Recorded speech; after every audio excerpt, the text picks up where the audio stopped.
gusto kong ma-introduce ang Misfits sa Pilipinas para mas palaguin pa kumbaga. Kasi hindi ko alam kung maraming nanonood sa Pilipinas o Asia sa Misfits, but I'm not sure if it's a big thing back home, pero gusto ko siyang palakihin pa. Powercast Sports. If you're new here, don't forget to subscribe and hit the notification bell. This content is presented by Arena Plus, Astigsa Sports.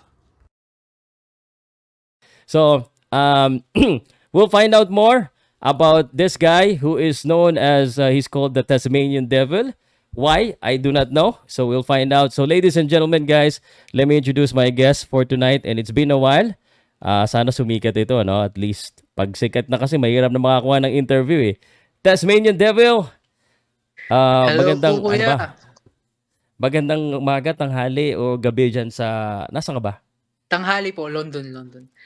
London! Thank you for having me in your show, kuya.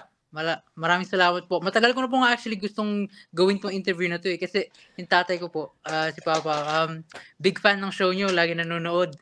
Yung mga talaga? Live. Updated lagi siya. Updated lagi yun. So, it's a pleasure to be in your show. The pleasure is mine, and obviously, syempre, gusto namin na makilala ka rin at big event itong lalabanan mo, no? Nung nakita ko, sinabi mo, Misfits, taga. Salt Papi started on this show. Tama ako, no? Si Salt Papi? Opo. Yan. Kilala mo si Salt Papi personally? Kilala mo siya personally? Hindi pa po. Pero ever since nag-announce, kinakausap niya ako, supportive naman po siya sa journey. At maganda po yun pag may suporta ng mga Pilipino. So, yan. Siyempre, gusto ka namin supportahan dito, kaya papakilala kita dito sa community ko. And we wanna know a little bit more about you. But just chismis ko lang, si Salt Papi, upgrade training. Nagpunta siya nag-gym tour siya dito sa Manila, eh. Sa Pilipinas, eh. Gym tour talaga. So, ano ba? Pero kinokontak ko din po si Elorde, yung Elorde Gym. Gusto ko po mag-training doon. Hopefully, pag maganda na yung resulta ng laban na to, gusto ko magpunta sa Pilipinas at doon talaga magpursige ng training. Pwede. Magkita tayo nandito. Marami rin akong alam na gym, iba-iba. But anyway, this show is about you for now.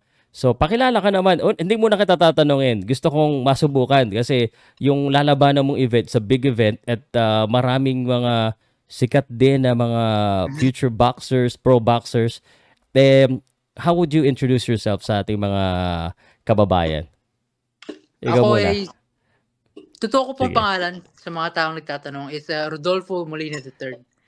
Pero yung Tasmanian Devil, yun po yung alias ko na nakuha dahil sa sparring. Nung bata pa ako nagsisimula, yung style ng laban ko, kung forma, parang Tasmanian Devil kasi parang mabilis, malakas, tsaka yung agresibo kung parang lumaban. So doon ko po nakuha yung Tasmanian Devil. Pero para sa akin, main thing is I'm purong Pilipino. Purong Pilipino? Purong Pilipino, sa Pilipinas lumaki, tapos nag-abroad dahil kinuha ng magulang, mga 10 years old, 12 years old.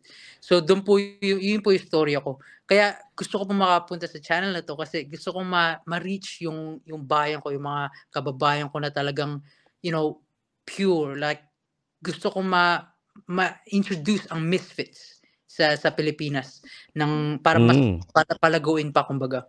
Kasi hindi ko alam kung maraming nanonood sa Pilipinas o Asia sa Misfits, but I'm not sure if it's a big thing back home, pero gusto ko siyang palakihin pa. Wow, iba yung purpose mo para sa show, hindi lang para sa. Pero because of Salt Papi, medyo kilala yung Misfits na. Kasi si Salt Papi sumikat, eh.